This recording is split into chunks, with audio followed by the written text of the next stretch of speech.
Hey guys, it's Amy with Things to Plan, and today I am here with a mini series in my planner therapy series where we're going to be talking about setting up a long term gratitude journal. This time around is going to be a 3-year gratitude journal.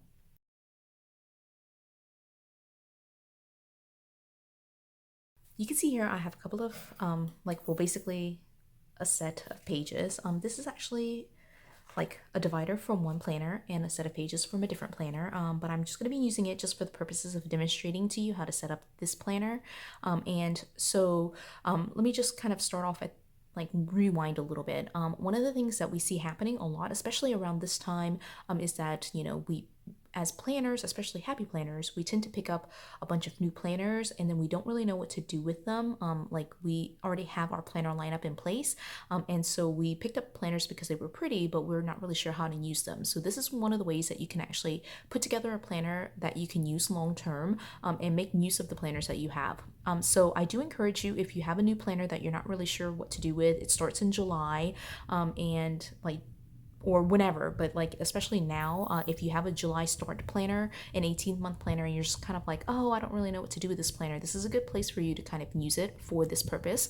Or on the flip side, if you're like me, you have a bunch of old planners and you have not used them yet, then this is a good place for you to kind of like put together a planner for yourself, a gratitude journal for yourself, that you can use for the next few years. So one of the things that I will mention just straight up front, is that you really should have a complete planner, like an intact planner. And for the purposes of this particular gratitude journal that we're setting up, you should be looking for a classic vertical, like the normal 3-box layout.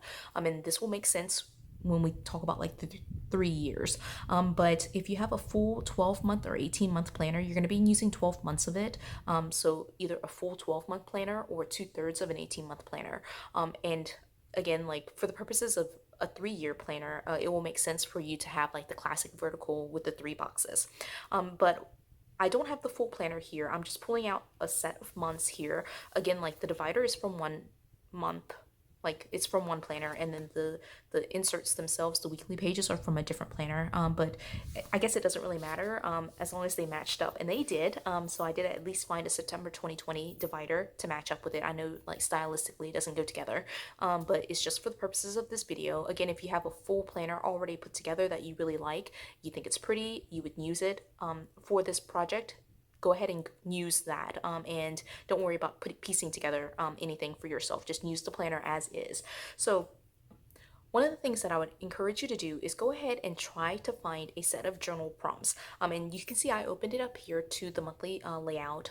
What I did when I first set up my own gratitude journal, like long-term gratitude journal, is I went to the internet. I went to Google. I typed in 365 daily journal prompts. That was the phrase that I typed in, and I was able to find several journal prompts. I'll show it to you. Like this is from a set that I found. It's actually by Elizabeth McNair, Life of Lovely, as you can see here. One of the things I didn't realize when I first downloaded this set and started using them is that there are a couple of months that are missing. I ended up finding like that Elizabeth McNair did publish a like small like ebook of 365 prompts, but there are a couple of months that are missing from like the free printable version. So if you see this particular style, you can see it has like these arrows, and all of the months look like that, where there are like these arrows. Just make sure that you do know that like they're missing a couple of months there. Okay, so at this point, it's pretty much a simple deal. What I recommend that you do is take these monthly prompts. Again, find a set that you like. Make sure that you have all 365 prompts, not like month by month like I did.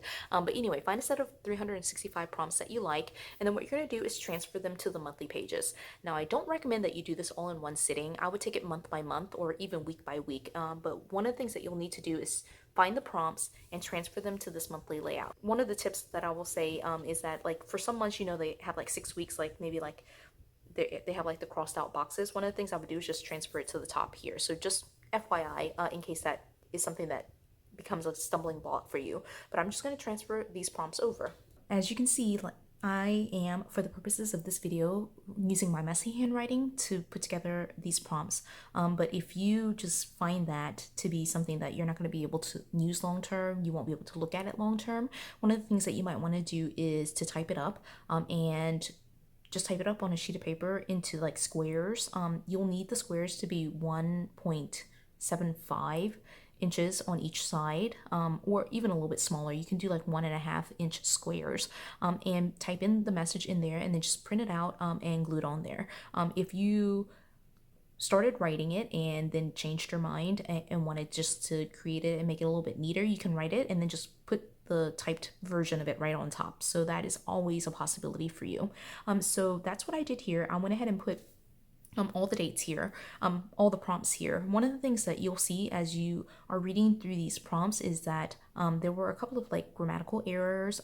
Actually, I don't even know if you can tell, but there were a couple of grammatical errors, but I just left them as they were, and I can translate them or like make sure I fix them when I transfer them to the weekly pages. I actually don't transfer them, but I just mean like when I sit down to like think about the prompt, I can translate it in my head and correct the grammar and like interpret it in my own way. So I think that these prompts are like, open enough that you can kind of interpret it multiple ways. So that's always a lot of fun. So those are all the things that I would say here.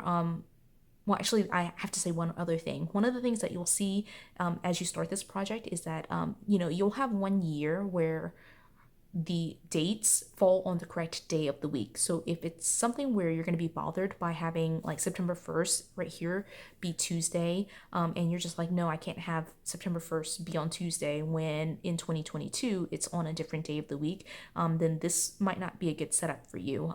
I just have learned to ignore those days of the week, especially with a project like this where, in 1 year it might be the correct day of the week and in the other years it might not.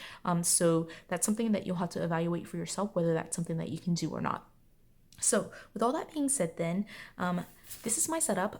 This is what I was able to do for the monthly prompts. As you can see, it's in my messy handwriting, but I'm okay with that, at least for the purposes of the demonstration. In next week's video, you'll see me set up my 5-year/7-year gratitude journal using a different layout. And so in that one, I did attempt to make it a little bit prettier. So it's like my actual one rather than a demo one. So this is the setup, and this is just for September. Again, like I don't encourage you to like sit down and write all 12 months worth of prompts at one time. Just do it a month at a time or even a week at a time, just because they'll save your wrist a little bit, and it'll be something that's like relaxing to you rather than something that becomes overwhelming and stressful. So with all that being said then, what we're going to do at this point is flip to the weekly pages, and this part is very simple. What you do here is when you flip the page, and of course it'd be on discs, but if you flip the page here, I'm going to start here with September 1st because the September 1st prompt is the best parts of fall. What I would do is literally use this box to journal about the best parts of fall. One of the things that I do recommend that you do, let me grab my pen again, is to go ahead and maybe you do it just like the first set, like the first week, but I would encourage you to go ahead and put the date. So here I'm going to put 2021, 2022, and 2023. So I'll know and can follow along with where each year is supposed to be. And so for 2021, September 1st goes right here, and I would write what the best parts of fall are. It could be in bullet form, it could be in sentence form, it could be however you want to. One of the things that happens with our family gratitude journal, the long-term setup that we have is some days like we just miss them, and so what I've been doing is just kind of going back and filling it in with stickers.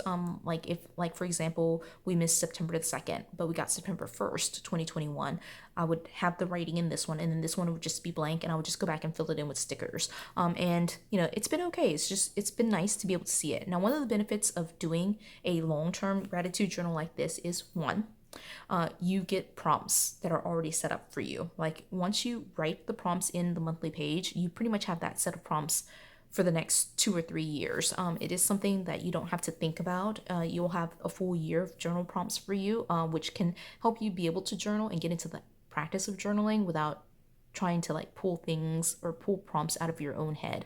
So that's one of the main benefits. The second benefit here is that I think it's really cool to be able to read what happens year to year. So this first year, especially if you're setting this up for the first time, you might have 2021, and of course you're going to be using like the top row all the way across for 2021. But when you get to 2022, all of a sudden you're going to be able to see September 1st, 2022.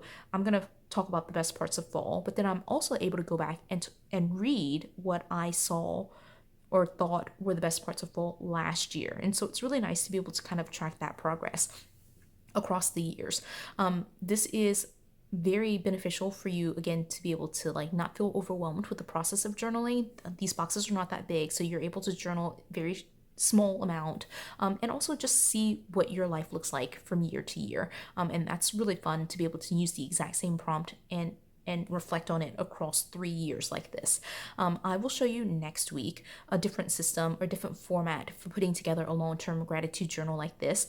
This video was a demonstration of what you can do for a classic vertical. What I will be doing next week, just in case you want to follow along, is going to be using a teacher layout. And I'll show you a couple of different options for using a teacher layout to put together a long-term gratitude journal. So until that video, I hope you enjoyed this one. If you did, give it a thumbs up. If you haven't done so already, subscribe to my channel. And until the next video, bye guys.